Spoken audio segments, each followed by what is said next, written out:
حديث عن أبي هريرة قال سئل رسول الله صلى الله عليه وسلم عن أكثر ما يدخل الناس الجنة. Abi Hurayra haber ete bir vakit Allah'ın ilçesinden soruyorlar. Allah'ın ilçesinden soruyorlar. Cennetke yani kişilerini en kübü cennetke nerse kirte? Fekale takvallah ve husnul huluk. Şundan sonra Peygamberimiz cevap vere kişilerini en kübü cennetke kirtuşu ol takvalık hem indi kurkem hılık. وأكثر ما يدخل الناس النار الفم والفرج. Hem şunda okuyun Peygamberimiz sallallahu aleyhi ve sellem devam ete hem kişilerini en kübü cehennemge kirtuşu ol da bolsa onun ağzı hem onun cinsi ağzası. Bu hadiste 4 nerse iske alına. Şularının ikisi cennetke kirte hem ikisi kirisince cehennemge kirte. Yani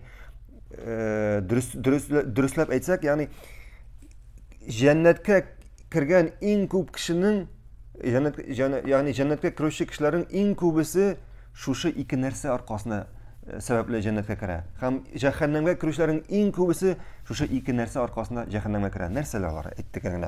Birinci takvalık dedik. Bu indi cennetke kirtuşu. Takvalığa kelgende ol Allah kuşkanlarını ötev hem Allah teyganlarını kaldırı. Hem elbette Peygamberimizin yolundan baro. Sünnetten baro. Sünnet yolundan baro. İkincisi kurkem hılık. Kurkem hılık turunda küp hadisler aldık. Ayttık kurkem hılık indi barlık hayırlılıkның asılık şuna kıramını tutalып durmayız. Hem indi cehennem ahillerin en kübesi şunda kirtken nerselerinin birincisi ağız. Ağız yani kişinin tili. Biz bugün söyleyimiz elhamdülillah koy vakit özümüzde gaceplenemiz, uylap da vermeyiz. Şu ağzımız bilen küfürlük de söyleyimiz, şirik de söyleyimiz, zor günahlar da söyleyimiz, gıybet de söyleyimiz, hem başkasın. Hem bu jingil bizim için. Bu jingil. Lakin şu ağız arkasında bir küp kişi cehennemge girecek. Kile sahabeler ağızlarına taş koyup yürütüranlar söylemesi için gerekmez nesneler. Biz bugün söyleyimiz. İkincisi aytti Peygamberimiz sallallahu aleyhi ve sellem kişilerini cehennemge kirtuşu ol onun ağzası. Yani kişinin zina kılığı. Şit yerinin şit hatın bilen zina kılığı. Zina kılığı iki türge bölüne. Birincisi zor zina, ikincisi kişi zina. Zor zinaga kelgende indi ol irik bilen hatının yıklağı. Şit yer bilen şit hatının yıklağı Allah saklasın. Kişi zinaga kelgende kişinin mesela kişinin şit hatınga qarağı, gözü bilen şit hatınga qarağı. Ya indi şit hatının tavışını tınlağı lezzetlenip.